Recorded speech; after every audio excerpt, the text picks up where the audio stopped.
Well, hello everyone, and welcome to our next lecture for electronic music techniques. Today, as you can see, we are going to be talking about filters, EQ, and automation, which is some great and exciting stuff that lets us do some really cool, dynamic, and interesting things to our sound. So with that, let's go ahead and dive right in.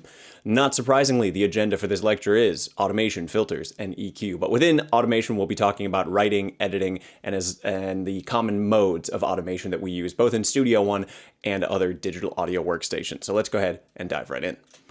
So automation. Okay, now I want you to think back and remember our amplitude envelope that we were exploring in sample one and that we also talked a bit about in theory, how we sort of had that shape of sound over time. Well, we're going to do that now on a much larger scale via what we call automation. Automation is something that exists in pretty much every digital audio workstation, as well as a lot of non-linear video editors like Premiere Pro or DaVinci Resolve. Automation does exactly what it sounds like. It makes things happen automatically. And in this case, we're going to start with things like volume and panning and some basic effects parameters on an EQ plugin. That's what we will automate to begin with. Even those options for automation give us some profoundly powerful options for sound design and really interesting and engaging stuff. But as we'll see as we go further into the course, that we can automate just about anything in Studio One and come up with some really exciting options as a result. But for now, we'll start with those options. So, as mentioned, volume, panning, and EQ parameters. So automation mode may be entered by simply pressing A on your keyboard or by pressing the highlighted button on the right. That little button over there. That will enter automation mode. So there are 5 automation modes in Studio One. We can access them from a couple of places. I'll show you where we get to them in just a second. But in general, if you are working in Studio One, it's not ready to enter automation in any capacity. It usually operates by default, not wanting to do automation, and you need to enter that mode. I use the keyboard shortcut A because I'm often entering that sort of input mode for automation and exiting really quickly, but there is that little button kind of in that global parameters area that we talked about in the last lecture, so you can also enter automation by clicking that little button. So let's talk about the modes of automation, and as you can see, the best place to access and change them is at the bottom of each channel strip within the mixer, and you can see by default, it shows right there, auto as off, meaning the automation mode is off. There is no automation being written or read for that track by default. And that's how all tracks are going to start. The automation mode will be off on each individual track. Each of these modes is going to cause that automation data to be written or read differently, and we need to be mindful of which mode we are in because it can really impact how we're editing that data, but it can also cause us to lose automation data if we're not careful. So we need to be really diligent about the automation mode, and they are, as you can imagine, starting with off. Then our other modes are read, touch, latch, and write. So I'm going to give you a brief definition of each of these modes, but then we'll dive into Studio One and show you them in practice. So off means automation is off and no data is written or read. Read, the data that has been written is read as is. By the way, that's the most common mode that I happen to be in. It's either off because I haven't done anything yet, or it's reading the data and that's all it's going to do. Touch means that it responds to the movement of the fader in real time. So whether you're clicking like your mouse on the fader and moving it up and down, or maybe you have a control surface with some kind of fader port or like a knob on a MIDI keyboard, or maybe you have like an Android tablet or an iPad with a touch screen with a fader, because Studio One does come with a touch screen companion app. Touch mode is going to respond to movements of the fader as you do those. This is sort of what we would call riding the fader in like a real live sound setting or a studio setting where you are adjusting that fader in real time to record that automation data. Luckily, it can be changed after the fact, unlike real riding of the fader in like an analog studio where however you ride that fader, that's what you're stuck with. We can try over and over with automation data because it can always be rewritten.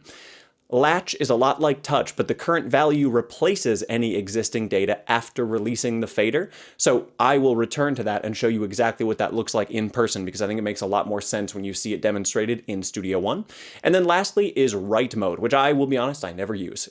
The existing automation data is erased as the playhead passes by. As I will show you in a minute, that means if you leave your track in write mode and you just hit play, wherever the automation data is, it's just going to make a straight line and it's going to erase all this wonderful data that you may have written in the past. And if you don't undo it quickly enough, or if you don't notice, you can lose some valuable automation data. So I would avoid that. It's very rare that you would have an instance where you need to use write mode. So real sounds change volume over time. That's not surprising. Rarely in nature do we have a sound that just sustains as some static existing sound for really long stretches. If we have a loop, a sample, or anything that is stagnant in volume, we may want to sneak it in or out of the mix, or just provide some interest to the sound by changing the volume over time. Changes in volume can lead to interesting sounds, and they can also draw our attention to those sounds, which can be exciting musically. And we can be super creative with volume automation.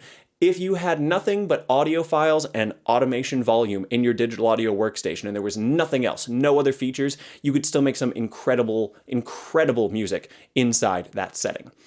So we have similar volume automation on distinct samples in order to create an amplitude envelope motive. Ooh, cool, that's one possibility we could do. Have similar volume automation on distinct samples to create an amplitude envelope motive. If you don't know what a motive is, that's a term we borrow from music theory where it means sort of a recurring idea. Some sort of thing that could be rhythmic or melodic or harmonic, or in this case, we're creating a motive based off amplitude envelope. So we have a similar sort of shape to amplitude of a sound over time, and we repeat that, and we play with that, and we develop it, and we turn it into something interesting and musical. So volume automation already, we can show it doesn't just mean making things get quiet because we were clipping and then making them louder to bring it to the forefront. We can use it creatively and in an engaging and exciting way if we think of it as any other artistic tool, not just a utilitarian tool.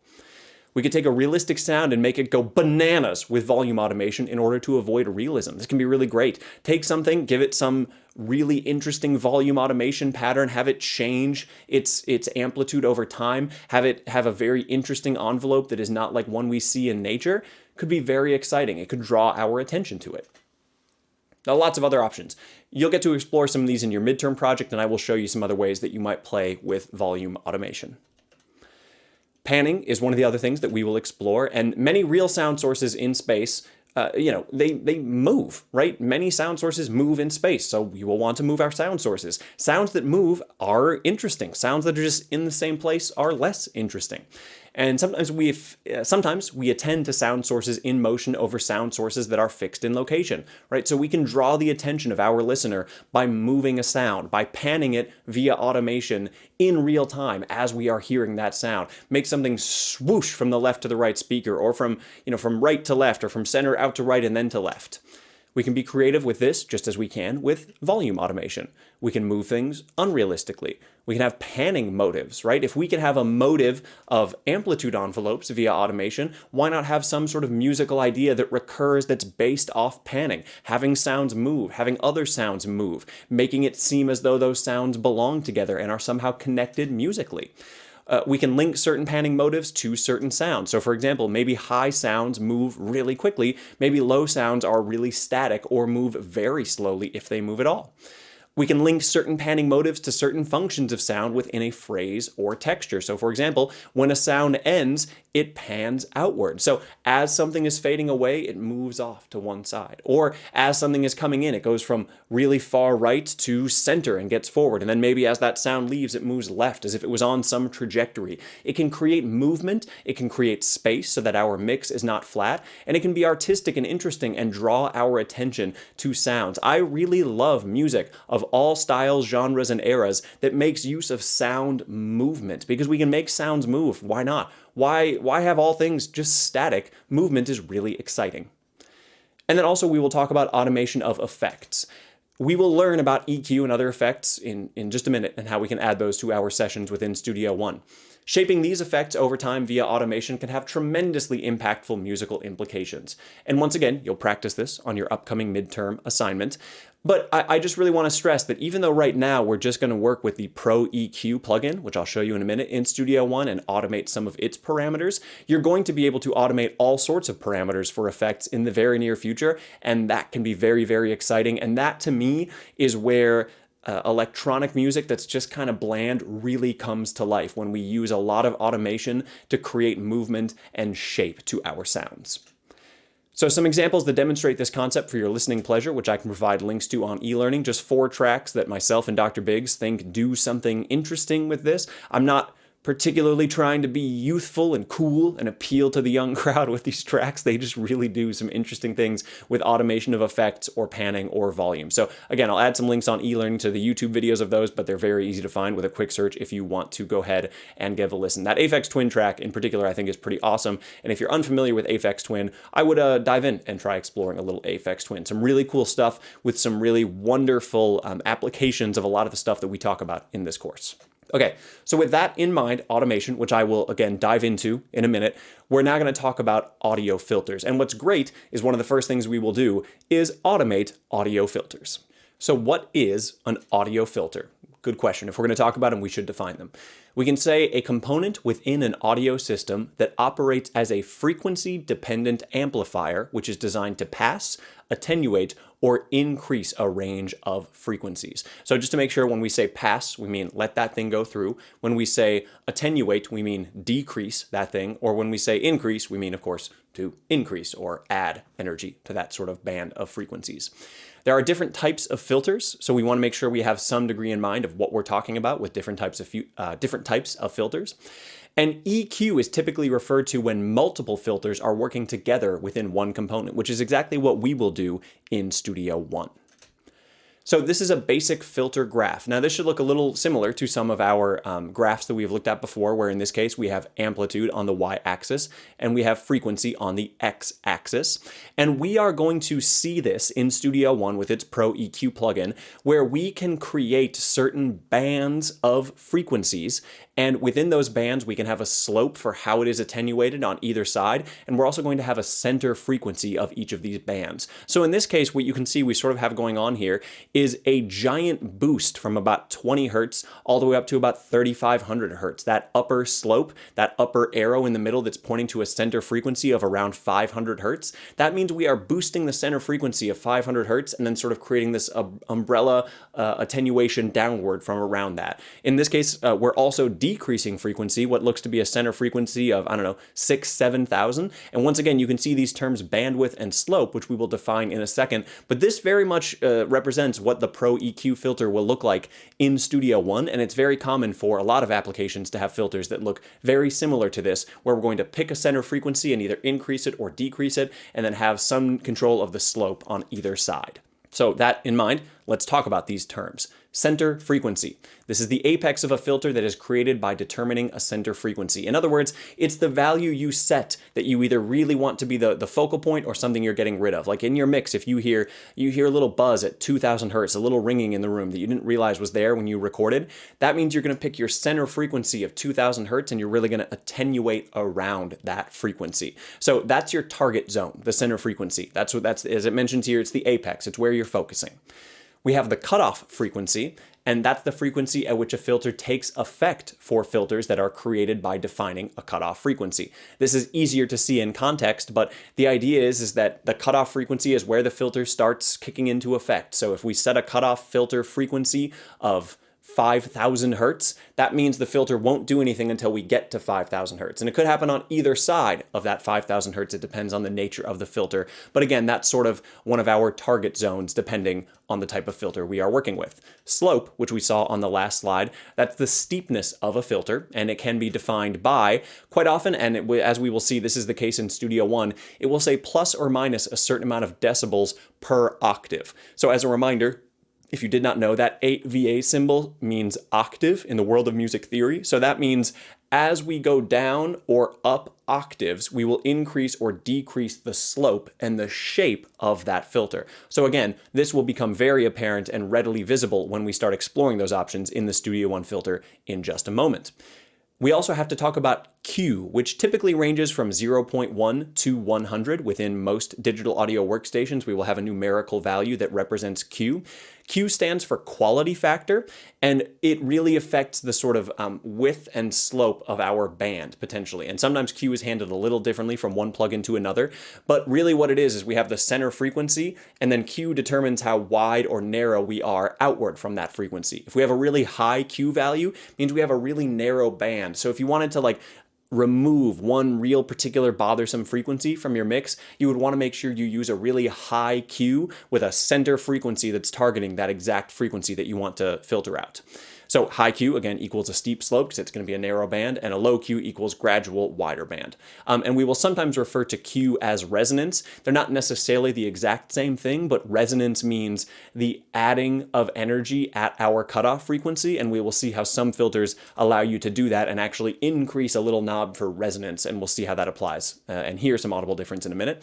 And then we also have gain, and this is the increase or decrease in amplitude for filters that have this setting around the center frequency or above or below the cutoff. So if we are going to have some frequency that we're trying to remove or increase, we can pick that frequency with like the center frequency or the cutoff frequency. We can choose how wide or narrow it is with Q and slope, but we also have to decide how much we increase or decrease that by. Are we going to increase that center frequency by 12 decibels, or are we going to decrease it by 100 decibels? Okay, so all of these terms are important, and when we are using an equalizer or a filter, we have to be diligent in making sure we know what these terms mean and how they are affecting our sound. Otherwise, we simply won't be able to use them effectively. So some common filter types include the high-pass filter, and a high-pass filter passes frequencies above the cutoff frequency without any change. Frequencies below the cutoff frequency are attenuated. So high-pass filter is it's a filter that lets the highs pass, because as we'll see, we also have a low pass filter, and sometimes people will mix up high pass filter and low pass filter, as in which one lets frequencies through, whether the high pass lets low or the low pass lets high. Really remember, the high pass filter, it does just that. It lets the high frequencies pass. So we get to a certain point and all the frequencies above that high pass filter are allowed to go through, and things below it are attenuated or removed. And then the inverse would be the low pass filter. We have a cutoff frequency, and everything below that cutoff frequency is heard, and everything above it is attenuated or removed. So a low pass filter is generally going to be used to create muffled dark sounds, and a high pass filter is going to be used to create bright, maybe even tinny kind of sounding things.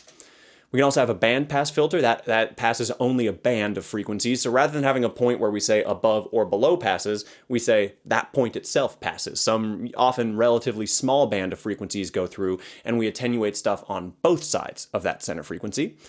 A notch filter is sort of the inverse. It attenuates or prevents a band of frequencies from being heard. So maybe from like 200 to 500 hertz, we don't like in our mix, so we add a notch filter, and it just helps attenuate and remove that band of frequencies. So a band pass filter lets the band through. A notch filter does not let that band of frequencies through.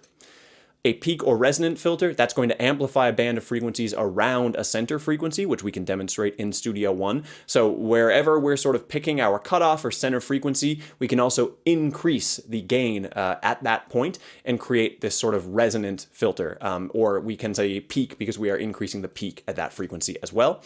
We can also say low shelf, and this is going to amplify or attenuate the frequencies below a cutoff frequency. So it's kind of like, this high pass, low pass, and then low shelf and high shelf. Remember that these things are similar, but we want to keep them different because they do treat frequencies a little bit differently. So that low shelf will amplify or attenuate the frequencies below a cutoff frequency. And keep in mind that a low pass filter passes frequencies below the cutoff frequency. So just keep in mind these things are similar but not identical. And then the high shelf will amplify or attenuate the frequencies above the cutoff frequency. Lastly, the one I will mention here is multi-band EQ. Many filters, including the one we'll use in Studio One, combine many of these features into a single tool that can boost and attenuate multiple bands of a signal all at once, with each band behaving differently. In our case, this will also be a parametric EQ, which just means it has multiple parameters of control. So in Studio One, with the Pro EQ plugin that we will explore very shortly, we will be using a multi-band parametric EQ, which will really let us create high passes and low passes, and band passes and notch filters, and peak and resonant filters, and low shelves and high shelves. It's a tool that lets us do all these types of filters at once, depending on the modes that we set it up for and what sort of buttons we press and what knobs we turn and what settings. We basically get all of these types of filters in one. And this is very common today. Most equalizer plugins in most digital audio workstations will combine all of these types of filters. The reason that we have different categories is sort of from the analog era, where we used to have some kind of physical circuit that would only do like a high pass filter. That's what that thing could do. Or, a different architecture that would be a low pass filter, and that's all that thing could do, because they were actual physical analog devices that handled voltage and filtered out frequencies in a particular way, and you couldn't necessarily just flip a switch and it suddenly changed its actual mechanical nature. So we have all these terms, and they are important because we do sometimes have software plugins that work that way, but we also still might work with outboard physical gear. In this class, we're working primarily in the box, as we say, within Studio One, but whether it's Studio One or Logic or Pro Tools, typically we will have a multi-band EQ effect plugin that will combine all of these features for us. So then within Studio One, let's explore all of these ideas. So here we are with the same session I was showing you last time in Studio One with a few audio tracks that when played sound like this.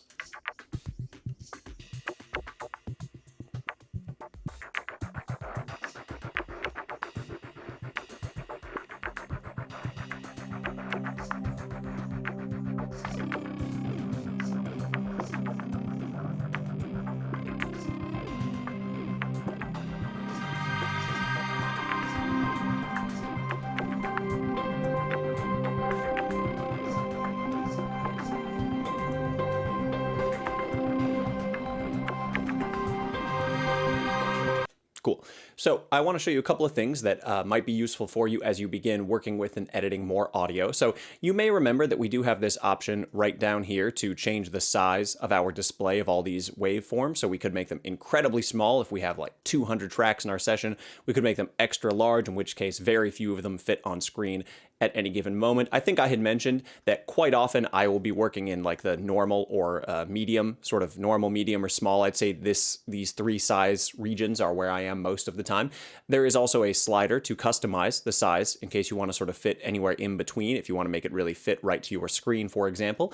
Keep in mind you can also individually change the size of each of these tracks if you're working with one in any particular moment. I'm going to just go ahead and put them back to medium. That seems fine for right now.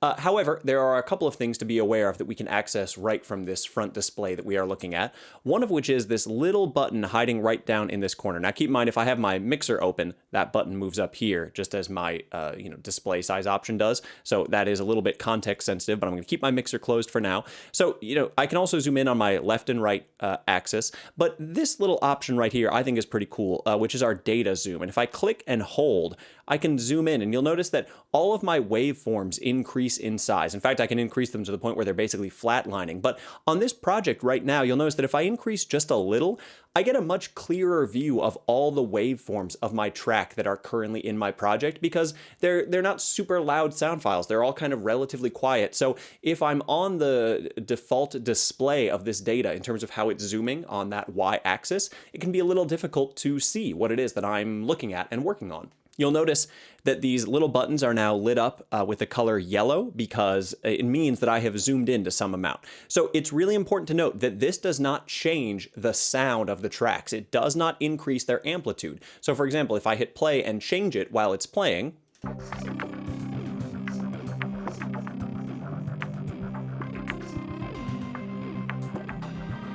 you'll notice this is a visual display only. It lets you know that it's lit up in yellow to remind you that you've changed the look of these waveforms in case you later want to, sort of bring it back to this standard view. So I use this quite frequently to sort of increase the visual resolution that I am getting of these waveforms in a way that really helps me edit audio. Now, that being said, there is a way to pretty quickly and easily actually change the gain on each of these clips. So as a reminder, if I wanted to, I could double click this particular track, and at any point within the audio editor, as a reminder, I can select action, and I can normalize the audio, and my waveform, well, now it's increased because it took the loudest peak and raised it all the way up to 0 and brought everything up the same amount. Keep in mind, this did not compress my dynamic range. It just turned the volume or the gain up by the same amount across the board, and now this track is significantly louder. If I undo and hit play, right, and if I redo, okay, so that that process of normalization, that actually might be something I want to do for this entire project, because a number of these tracks are not super loud. So let's just go ahead and go through and normalize each of these. And with each of these normalized, as mentioned, it's going to be a little bit easier, in my opinion, to work with mixing these because they're all healthy and loud now. And as you can see, it kind of looks like they are peaking or clipping, but they're not. And the reason that they're not is because I'm still zoomed in on that data zoom a little bit. So let's go ahead and normalize the last of these. And then let's just go ahead and bring this back down. And now I get a similar, appearance to my waveforms without having to worry about zooming in on the data. I've just brought everything up. And if I return to the start of my project, I can hear everything a little louder now.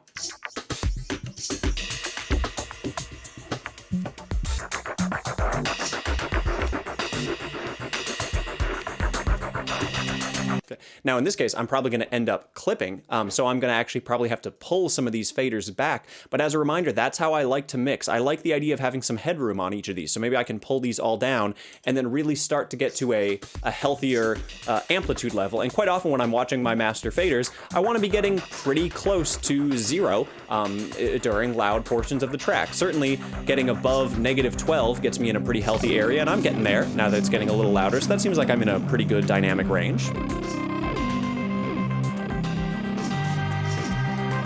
And one tactic to mixing that might work well for you is to actually bring everything all the way down.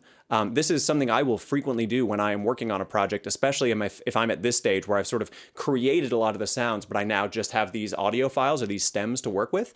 I will pick one thing. Quite often I'll begin with maybe one of my percussion sounds. I'll just go ahead and solo this. And I will quite often bring this up first to the point where it's reaching a level that is reasonable for me, maybe hitting around, -24 to -12. And then I'll just continue sort of adding one track at a time so that they fit well together with staying in a healthy dynamic range over in my master fader, and making sure I don't clip, but making sure I can still really hear each of these things in a sort of healthy dynamic range and at a good volume. And then I could go back and I could solo and add this track with it as well. Granted, this track doesn't come in till here, so let's just start right here. Yeah, see, this is a track, because of its higher frequency content and because we are more sensitive to higher frequencies, I really don't need this as loud as the others. If I bring this up to be, -11.7 like the others, in addition to having clipped, I really think that's too loud. I can bring this down, maybe to like -21. Okay, now if I had not normalized all of these, this process would be more laborious and cumbersome.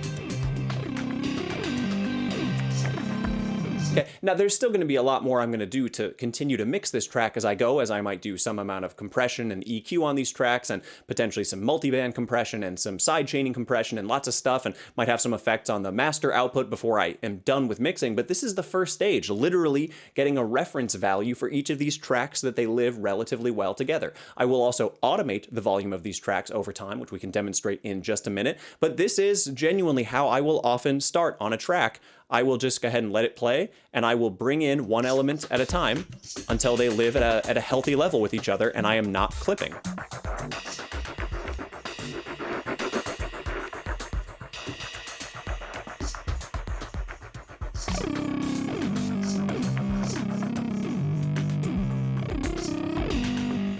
So that bass probably doesn't need to be quite as loud. Okay, and I could just continue onward, and I can include all of these at this point. I could just unsolo them all, and I could, probably find, if I just had to guess, let's say they all just kind of live right around here, and maybe this is my starting point for my mix, okay? Now, a couple other things to note with how we can adjust volume of these tracks in my actual window that we have going on up here. So let's go ahead and close my mixer.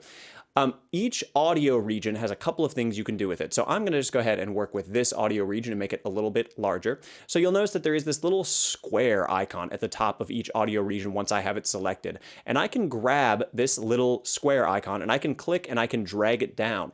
And this is actually changing the clip gain of my track. track. So it's doing something very similar to the normalization process. I can go above or I can go below. Sometimes it can be really nice to still normalize, and then if you notice that your track is just a bit too amplitude intensive, you can just bring things back and it scales everything down. And it's also great to recognize that within my mix window, this is separate from my volume slider. So this volume slider and this clip gain are separate controls, and I can use them independently to create a finer level of detail of amplitude mixing between these things. So if I just go ahead and solo this track and hit play, notice I can decrease and it responds in real time, and I can increase. And it shows me both relative to full scale, whether I'm at 0 dB on the left of those two numbers, and it also shows the change that I have made from where it was before. So in this case, I'm going to be at 3.4 dB above 0, and I am increasing or creating a difference of plus 6.8. So both of those numbers can help us out. When in doubt, if this ever gets messed up, just go ahead and bring it right back up to 0, and you're going to be just fine. Also, within these audio regions, just to demonstrate something that's useful for you that can really save some time, as we will discuss with automation in a second, you can fade things in and out volume-wise, but sometimes if you just want to have one audio region fade in and out really quickly, you don't want to enter automation mode and add those little nodes and write that data. So instead, every clip, in addition to having this little square icon, there's these little triangle icons in the corner of every audio region, and I can just click that little corner and I can bring it in and have this audio fade in over some amount of time. And you can see it actually even adjusts the waveform to account for how the clip gain of this fade in effect is changing the actual audio samples. And I can do it on either end. I tell you what, how about I shorten this one so that we can see it go into effect. And then I can also click this little square along these lines and change this to be a more exponential fade in or a logarithmic fade in. I tend to think that having sounds exponentially fade in is better, and to logarithmically fade out is better based off how we perceive amplitude. And I tend to think that just sounds better. Let's go ahead and listen.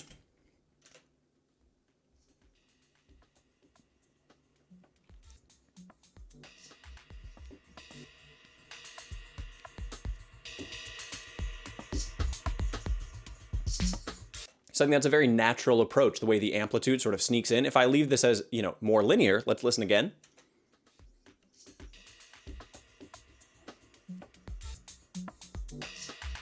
Notice how that's just not as interesting and exciting of a sort of amplitude envelope curve, right? So I would recommend always leaving it like so. And additionally, for the fade out, if I leave this as linear, let's go ahead and do that and just give it a listen. Like, this is fine, but this is actually something I listen for. I think this is like amateur hour, and I listen for when tracks fade out linearly, and you can develop an ear for it because having things fade out logarithmically is just far more in tune with how we actually perceive changes in amplitude. Notice how much better this sounds.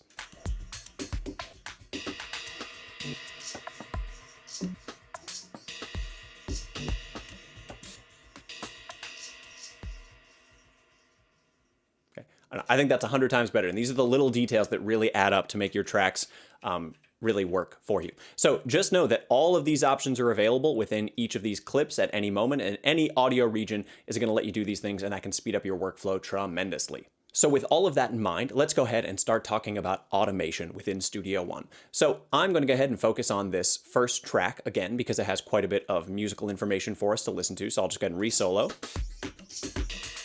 Okay, so let's say I wanted to create a more manual sort of an intricate contour to the volume of this track compared to what I'm able to do with just this fade in and fade out. As mentioned, the best thing to do is to enter automation mode for the track you have selected, and it is context sensitive. I will show you though that you can enter automation for multiple tracks at once, but you can either click this show automation button or you can press A on your keyboard. I think it's great to just press A on your keyboard because I enter and exit automation mode quite frequently. So I have this track selected and I hit A, and you'll notice that not a whole lot changes at first, at least seemingly. All I see is this little display off option here, and that's just telling me that my automation is currently not showing anything. It's there, but I'm not displaying anything. If I click here, you'll notice that I suddenly get options for volume or pan or add/remove, because I can add or remove other parameters for automation. Now, if you are opening Studio One and you are getting this display off button, and if you click it and you don't see volume or pan, there is a setting that you may want to change. So let me show you that real quickly, because by default, Studio One doesn't always show you these two options. So I want you to go to Studio One and options. And that might be, if you're on a Mac, Studio One kind of lives over by the file button. For me, it lives over here, and I go to options. You might need to go to Studio One preferences or Studio One options. It might look a little different on the Mac, but you want to get to this options page where we set up our audio setup or external devices or locations or our appearance in the past. Navigate over to the Advanced tab, and you'll notice that within the Advanced tab, we have another tab. We have ones for editing, audio, MIDI, etc., but we also have one for automation, and we have this default envelopes for new audio tracks. I would make sure that volume and pan are checked for both of those. So that way, every time you create an audio track or drop an audio file on, in, and it creates an audio track for you, you're going to have volume and pan options because we almost always want to automate those. And I think it's really nice to just see them here. So again, I'm going to exit automation mode. I'm going to highlight this track. I could either click here, right? Or I could press A on my keyboard, and suddenly I can now choose which of my automation lanes to display. And I'm going to choose volume. And you'll notice that it sort of grays out the audio just to make the line a little clearer. But this line now represents the volume of this track over time.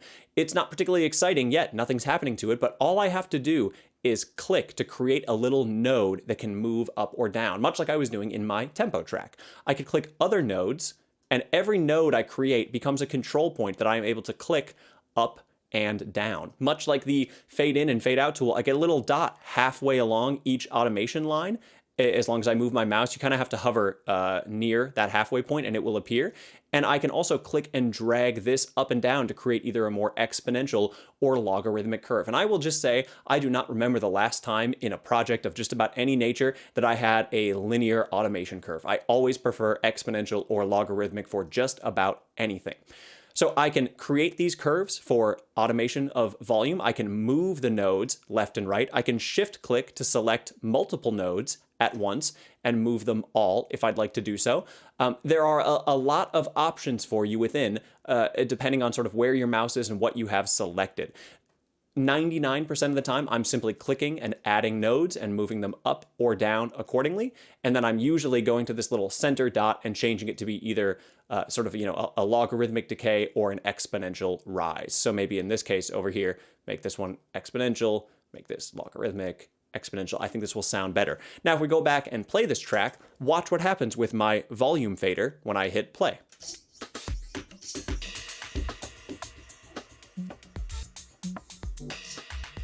So you'll notice you can actually see the number changing, and we can see the fader slowly going down. I could actually increase the size of my mixer so that we can see a little more resolution on that fader.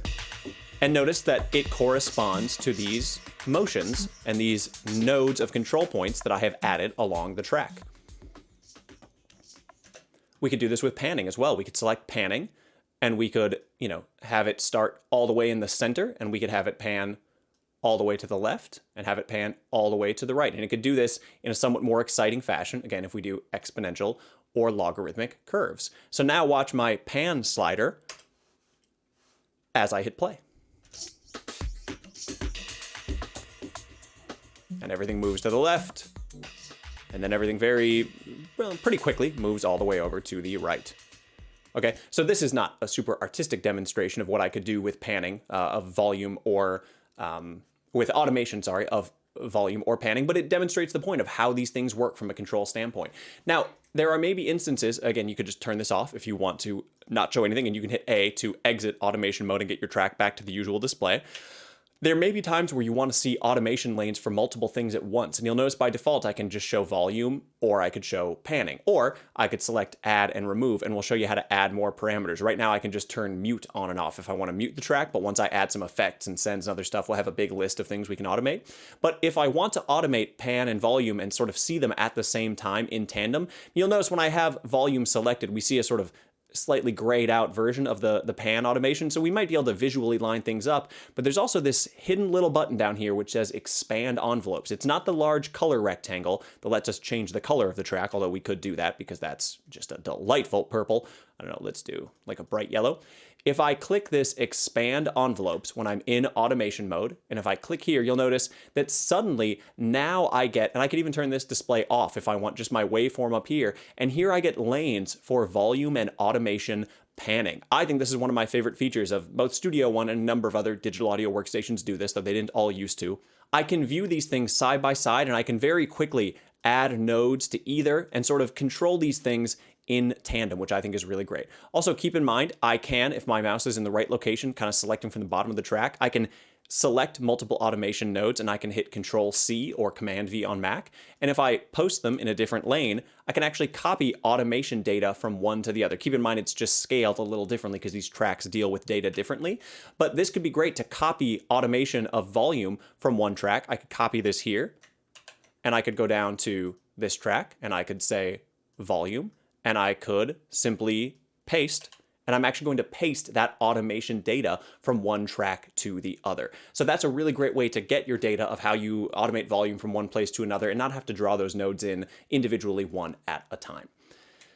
So that's a very brief introduction to showing automation. Again, I can just click this and sort of get rid of everything. And you'll notice that when I do that, I also hide my expanded envelopes. So I could just hit A and get back to my sort of more traditional viewpoint of all of my audio files, and I can unsolo, and I'm still back to just where I was.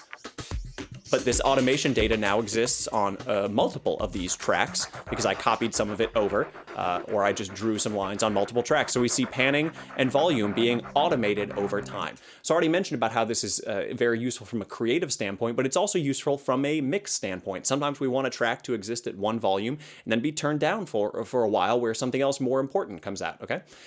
I will show you a couple other things in terms of drawing automation, especially when we get to the more creative side of things. So once again, I will just press A to enter automation. I'm just going to go ahead and hide my expanded view because I don't really need to worry about it for any other options right now. Let's just go ahead and enter automation, and let's do display of volume. I can draw some cool shapes for automation beyond just my, little clicking of nodes and bringing things up and down manually. So I'm just going to go ahead and click my mouse, and I'm going to select all of these nodes, and I'm going to hit delete and just get rid of this automation data. And I'm going to bring the fader back up to 0 so we sort of start at a nice baseline. I also have this little paint tool. I don't know why they call it, they should call it a pen tool or a pencil tool because it does not look like a paintbrush, but iconography aside, the tool functions very well. We can select it, but we can also, any tool that has a little triangle in the bottom right corner, we can press and hold, and we can select different shapes. This is one of my favorite options. We'll explore the transform tool in more detail later, but each of these are pretty straightforward. If I want to, for example, draw a square wave of volume, I can select square, and all I have to do is draw. And I can move up and down to increase the sort of depth of that square wave. And suddenly I've automated a pretty cool square wave for the volume of this track.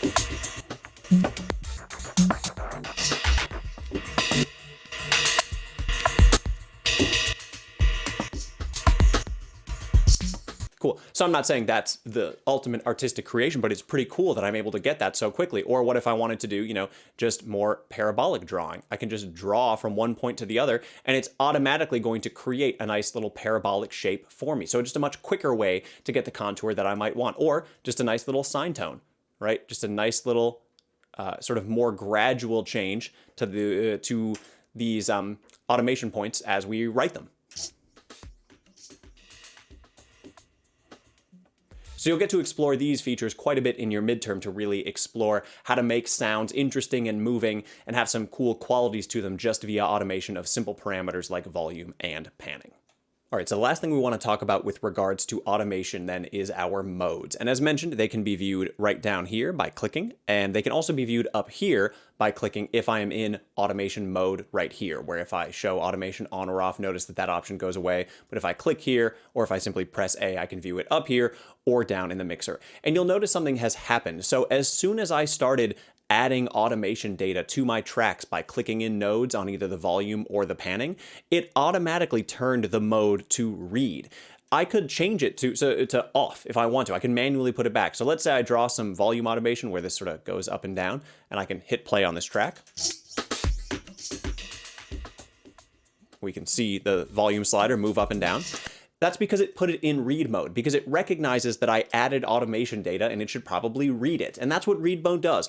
All it does is read the data that you have written. It doesn't create new data. It doesn't erase data. It just reads what is there. It's the mode that I'm in 99% of the time because I tend to do automation by hand. I tend to add nodes, move them up and down, and change my curves accordingly. That's just kind of how I like to work. I'm really fast with the mouse, and I'm really fast with adding automation that way. So that's just the mode I tend to be in. I could turn it off, right? I could put it to off, and you'll notice that it now ignores, right? The slider is not moving. It's not reading that data. So off or read is, they're the two modes that I tend to work in the most because it either starts as off and then once I've created data, it's in read and I can go forward. Just to demonstrate what I'm talking about, you can notice that over here, I am on track number 4, which is this. Actually, let's clear those and we got this little synth line here. And right now I've added no automation data. So let's just go ahead and select volume and notice that once I create some automation data, such as that node, it switched to read mode. So if I undo that, it actually stays in read mode. So it's going to be in read mode as soon as you tell the track that automation is part of it, and you can turn it to off anytime you want to ignore that data. But it automatically puts it in read mode for you. So let's go back up to track number 1 here, which I like working with, and let's just unsolo everything, and let's expand this track again, and let's go ahead and solo it. Okay, so I'm just going to go ahead and delete this data to start sort of fresh, and I'm going to put this right at 0. And I'm going to go ahead and instead of putting this in read, I'm going to put it in touch mode, and I'm going to hit play and watch what happens. You can see that it is responding to my movement. I'm doing this with my mouse right now, and it's writing that data out, which is really, really great. And as soon as I let go, it just snaps it back to where I started. And then once I start writing again, I can control that data. So this is another really useful mode that, I will admit I do use sometimes. It depends on the nature of the project, but sometimes it can be really great to just hit play on a track, right? And sort of change your data in real time. And you can come up with really cool, artistic, creative ways of drawing things in real time. That could be useful for the mix stage. But what's great, if I return to the start of the project and hit spacebar as I'm pressing or just hitting play, you'll notice that it follows this data like in read mode, but it doesn't erase anything. So it's not getting rid of any data. And if I decide I want to change it, I can grab the fader at any time and I can hit play and I can write new data. So it responds to my new input, and then once it's done, it snaps back to where it was. Okay? So touch mode is really useful. It's similar to read in that it doesn't get rid of information when you hit the playhead, but it allows you to add information by controlling that slider.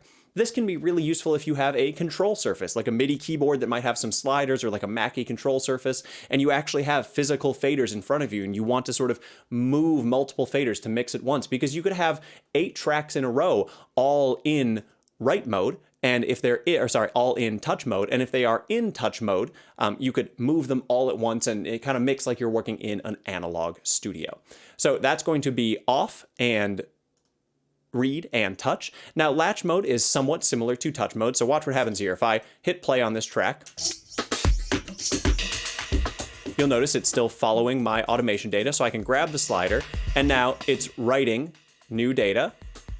But in this case, it then leaves it where it is. So when I was on touch mode and I hit play, right, and I draw automation data, right, notice that as soon as I let go, it snaps back to where it was. But if I am on latch mode and I hit play and grab it, as soon as I let go, it just leaves it there. So I do have the potential to erase a fair amount of useful automation data in latch mode, but not necessarily all of it, but you should be careful. And then here is write mode. And this is the one that I really don't recommend you use, because it does whatever is happening at that moment when you hit play. So watch what happens when I hit play and I ignore the fader. So notice how it's just erasing everything. Now, if I move it, it writes this information, and it also just leaves it where it is, but it gets rid of everything in its path by default. It's very rare that you need to use write mode, so I would recommend you avoid it in most cases. Again, I tend to either just have it off by default, or I tend to be in read mode, and then I draw automation data and it simply responds to what is there, and I don't have to worry about information being lost. Or sometimes I will work in touch mode and I will hit play and I will draw things manually, and I know that as soon as I'm done, it's not going to erase any data going forward. So please experiment and use whichever mode is useful to you, but just know that I tend to err on the side of read and touch mode. All right, so with our discussion of automation done for the time being, let's go ahead and move to the idea of filters and EQ in Studio One. And we're going to accomplish all of that via one plugin, which is called the Pro EQ plugin in Studio One. So let's go ahead and just sort of unsolo this. And I tell you what, I'm going to just get rid of this data because I don't really need it. And let's go ahead and still focus on this track, but let's just put it back into read mode so I don't have to worry about it. And let's just go ahead and make sure we exit automation mode and we have this track displaying a little more straightforwardly. Let's go ahead and solo it and just make sure it sounds like we want it to.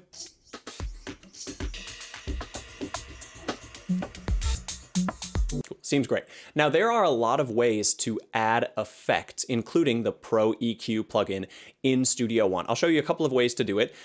Perhaps the most straightforward way, but not the way I like to do it, is with our drag and drop function that we've used for creating instruments and bringing in audio files. I can go to my browse window, and you'll notice that within my browse window, just as before, I have instruments, we explored files, I also have effects. Once again, you might not have all the same effects I have, and in particular, if you're using Studio One Artist, you will see a category called PreSonus, but it might not have all of these effects. That being said, it still has a pretty good collection of effects, and we'll focus on just the ones that are available in Studio One Artist.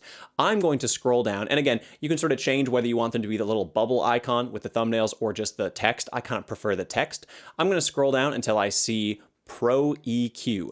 And just to note, if any of these effects have a little twirl down menu, that just means there's a preset for this Pro EQ, but it's going to add the same effect. It's just going to add it with parameters already adjusted. So, Studio One knows that, oh, maybe if you're doing an instrument like a bass, you could drag this effect on and you'll have a particular version of it. But for now, we're not going to twirl that down, and we could just drag the Pro EQ effect. We could drag it onto the track itself. Now, keep in mind, if I drag it onto the audio file, it's actually only going to apply that effect to the audio file, which we will talk a little bit about in the future, but it's not something we want to do right now. We don't want to add effects to audio files. We want to add them to tracks so that we can more easily control them and automate them and have them affect multiple audio regions if we'd like. So I can click and simply drag that audio effect, and you'll notice that it actually adds it right down here in this inserts window. So Studio One will call effects inserts or plugins inserts. That's where these things live. So I'm just going to undo that and get rid of that and show you that this is actually how I prefer to add effects to tracks.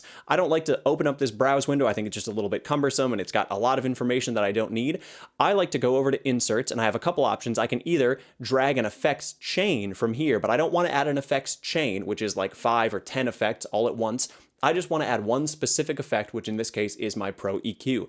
And I can click this little plus button, and once again, I get a list that's very similar to what I saw in the browser, but to me, it's just more conveniently located. Once again, I will go to PreSonus, and I will scroll down until I see the Pro EQ plugin, and I can click it, and boom, there you go. I've got my Pro EQ plugin on my track. I also like that within the mixer, and by the way, I can move this around, and I can close it, and all I have to do is double click to bring it back anytime I want, so that effect is always readily viewable. I like that in Studio One, if you want to add that effect to another track, you can just click and drag it and it copies over. So that's a really quick way to do that. I don't need to worry about it right now. Keep in mind, we're only going to add one Pro EQ effect for the time being, but you could add multiple effects. So maybe I add a bit crusher and maybe I add a compressor. I can have a series of effects, and the audio is going to go through each of these, one, then the other, then the other. And I also like it because within Studio One, if I double click, sometimes you can get a little preview view on these. If I double click my Pro EQ, I can open it. I could also double click and open my bit crusher or my compressor, but I really like that in Studio One, when you have a channel strip with multiple effects, within the effect window, you actually get little tabs, kind of like a web browser on top. So I can very quickly go from one effect to another within my channel strip. But for now, I'm going to remove these, which I can remove up there, or I can click right here and remove. And I'm just going to focus on the Pro EQ. So let's double click this Pro EQ and look at it. And let's go ahead and hit play on my track and see what's happening in my Pro EQ.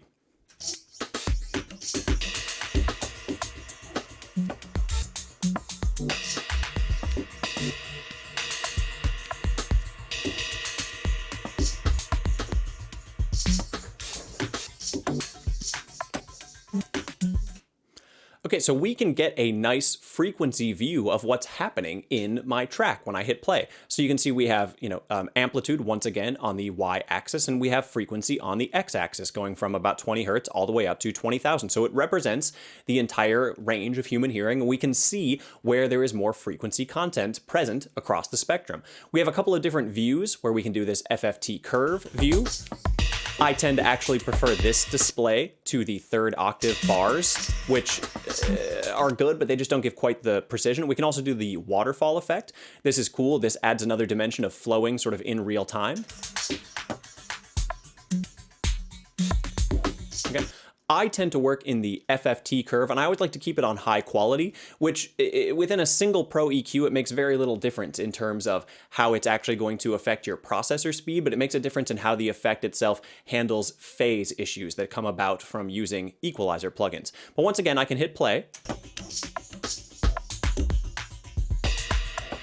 And I can see a good frequency spectrum of my sound. Now, down here is where we have all the controls, all the nitty-gritty stuff that controls and changes this equalizer plugin, which means I can have various forms of filters and cutoffs and attenuation and band passes and notches just based off how I use these parameters. This is what we call a multi-band parametric EQ. It's parametric because it has parameters that we can control, and it's multi-band because I have multiple bands of frequencies that I can attenuate or cut or shelf or do whatever I'd like to do.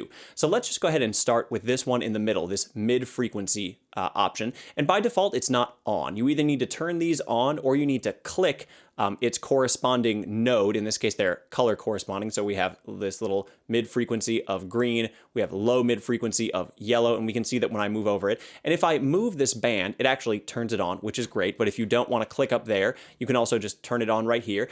And these are some of the parameters that I was discussing in the PowerPoint, where we have gain, Q, and frequency. So this means that I can choose a particular frequency, let's say 1.32K in terms of hertz, and I can increase the amplitude of that frequency, and we should be able to hear an audible difference when I increase that frequency band that much. Now I'm going to clip because I turned it up too much. I can turn it down a little. We could also get rid of that frequency band. And notice how a lot of the bright frequency content goes away. And again, I could either grab up here and do this and sort of move it around, or I can use the knobs down here. I tend to kind of click the knobs more frequently because I just get a little more precise control and I can see the sort of numbers that I'm dealing with.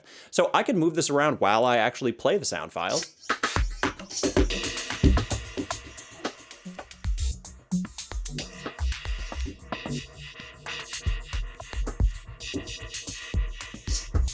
I was just kind of messing around with that. Actually sounded kind of cool. So I can increase the energy of particular areas of frequency or decrease them. So choosing the frequency with my frequency knob, and then choosing how much I attenuate or increase, and then also Q, which I mentioned is going to control the width of that band, and a really high Q value is going to be really narrow band, and a really low Q value is going to be really broad. So you'll notice I can use this one frequency band to really increase frequency content for nearly the whole range of human hearing. If you ask me, that's a little counterintuitive, because why not just sort of like turn up the gain for the whole track or something at that point? But there might be instances where you want to do that. But I tend to use, lower Q values. Sometimes I do really narrow Q values and really high amounts of gain. So I increase or decrease just a really small portion of the frequency content.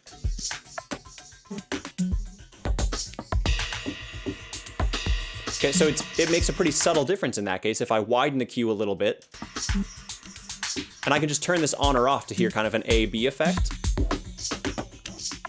Okay, so it makes a pretty profound difference on the overall sound quality. And this is just one band. This is my mid-frequency band. I'm not just limited to this. I could increase the frequency of around, I don't know, like 1.2K. Maybe I want to use my low frequency knob over here, and maybe I want to decrease some of the low end, maybe a little bit higher, maybe around 200. So I have these multiple bands that I can do interesting things with, and I can increase or decrease different components of my frequency content and really shape my sound.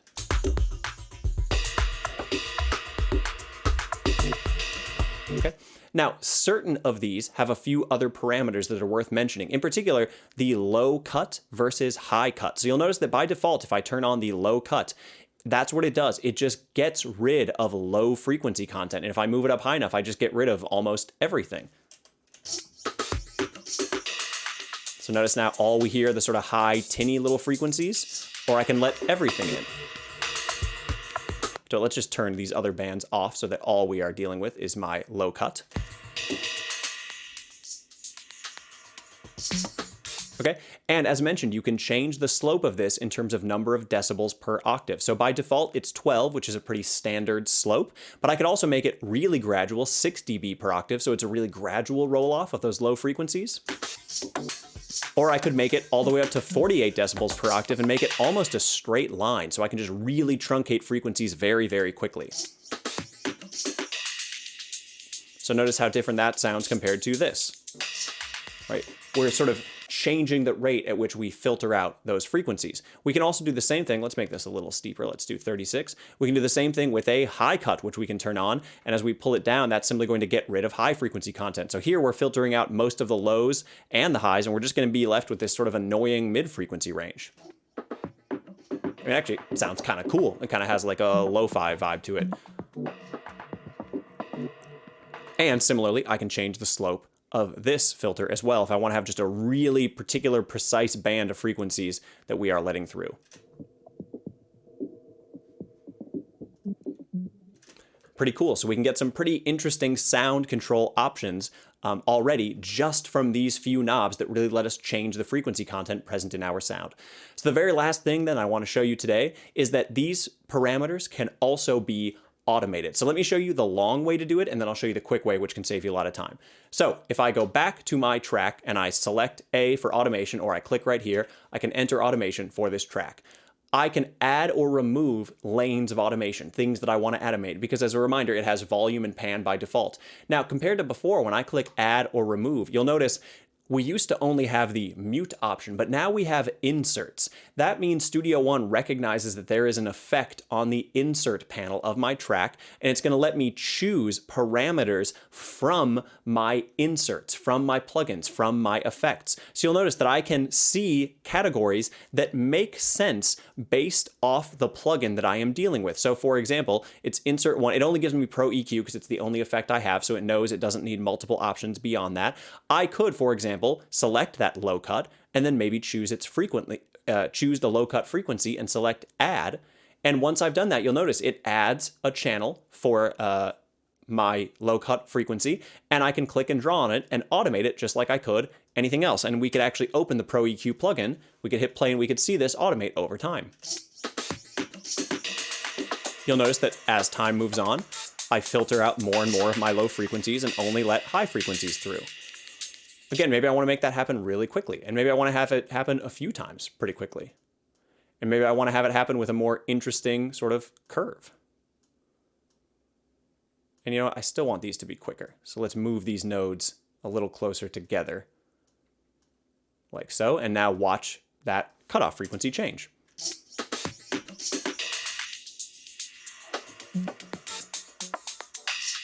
Okay, so we have some pretty powerful options for sound design. So anytime you want to automate something, you can simply go to add or remove, and then either it will show up as a default parameter here, or it will be under an insert. And this is true of virtual instruments as well. When we work with Sample One or a synthesizer, we can automate any of the knobs within those synthesizers. But again, that's sort of the long, more precise way of automating something that we might not have by default in our display window. The quicker way is to open any plugin, especially any of the native ones from Studio One that come with it. And let's say I want to, automate. Let's get rid of the low cut. Let's just turn that off. Let's say I want to automate the frequency cutoff for my high cut frequency. I want to automate this. All you have to do is click a control knob and just make sure it's the last thing you touched, and then you can go and click this little A button, and it's going to go ahead and just create an automation lane for that parameter, and it's going to do it on the track that you have selected. So this is really great. I could do it with this, right? I could adjust the gain of this, high mid frequency band right here. Click A in the upper left-hand corner here, right above my global parameters, and boom, I've also got that. And now if I expand my envelopes, I can actually see all of these things that I wanted to automate. So maybe I, have this change over time, and then have it go all the way down to nothing, and we'll hear that change.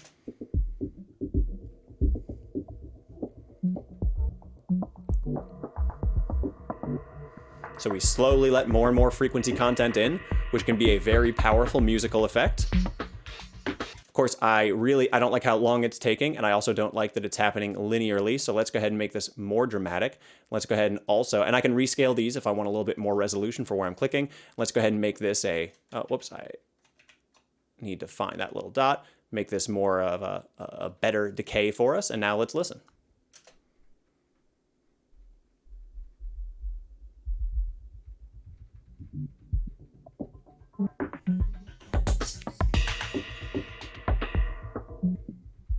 Cool. So some pretty profound, powerful, and awesome sound capabilities with nothing but automation of volume and panning, as well as an equalizer effect and automating some of its parameters. So that is all for now. Best of luck as you start using these tools in Studio One.